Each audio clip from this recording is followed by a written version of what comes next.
That was Total and Biggie, Can't You See? The Grammys were yesterday, but all of it was drowned out by the death of Kobe Bean Bryant at 41 years old. His 13-year-old daughter and 7 others perished in a helicopter crash. I can't tell you how unbelievably sad I am. It feels like I lost a brother. And I think it mirrors kind of what's going on in the city and many parts of the world. He was a young man that through sheer determination played his way into people's hearts. I remember very clearly years ago he was at the Boston Garden, and the Lakers and the Celtics are arch enemies, and even they chanted MVP. I watched them do it in Sacramento where they were mortal enemies. I watched them do it in San Antonio where they were mortal enemies.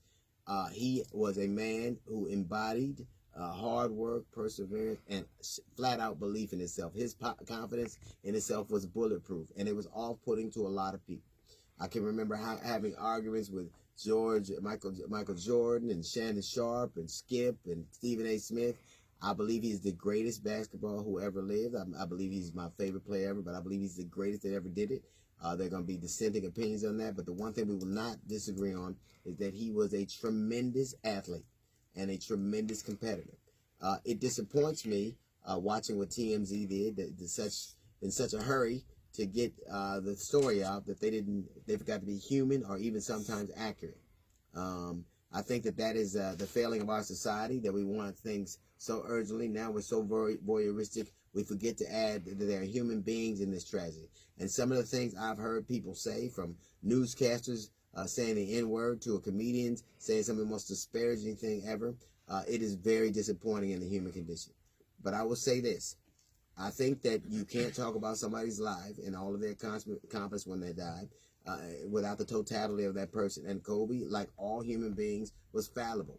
He made mistakes. But I think it's what happens to you at the end. What you become is what we should focus on more than what happened to you and what things you went through.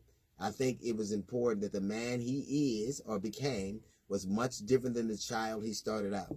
I think he evolved, as we all do. Some people evolve and they become better people. Some people stay flat. Some people are worse. He is a clear enough example of a man who became a better human being. Now, obviously, what happened in Colorado has been brought up by any number of news outlets. I don't understand why, but I think people are hell-bent on reminding us what happened. What did happen is that he was not convicted of that particular crime, but since you're going to bring it up, it's what he was doing in the end. In the end, he was a man with his daughter. He was raising his daughter. He was being with his family. On a Sunday night, Sunday morning, he lost his life along with her life and 7 other people being a parent, a loving parent. He wasn't going to make money. He wasn't playing in a charity basketball. He was watching his daughter. And I think in the end, it is how people, not only how he lived his life, but how he lost it too. I remember after this happened, everybody who knows me knows how big a fan I am. So my oldest daughter, she hit me and she said, "I want to say that I'm devastated by Kobe. If I had to go earlier than I wanted to, being with you when it happened would be okay.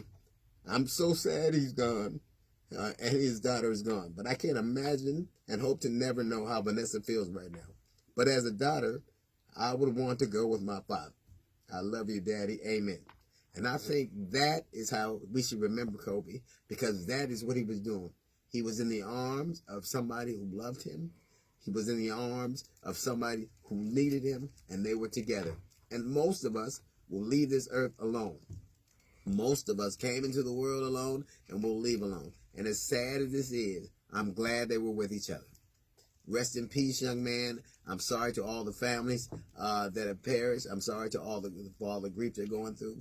I'm sorry for his family that has to go on. I'm sorry for their family. But I'm so glad that in a moment like that, when everything was wrong, that girl was with her father, and he was doing the thing that we should remember him most by. He was being a man who loved his children. That's alone from the GED section. We got the Jazz Report coming up in 15 minutes. It's the D.L. Hughley Show.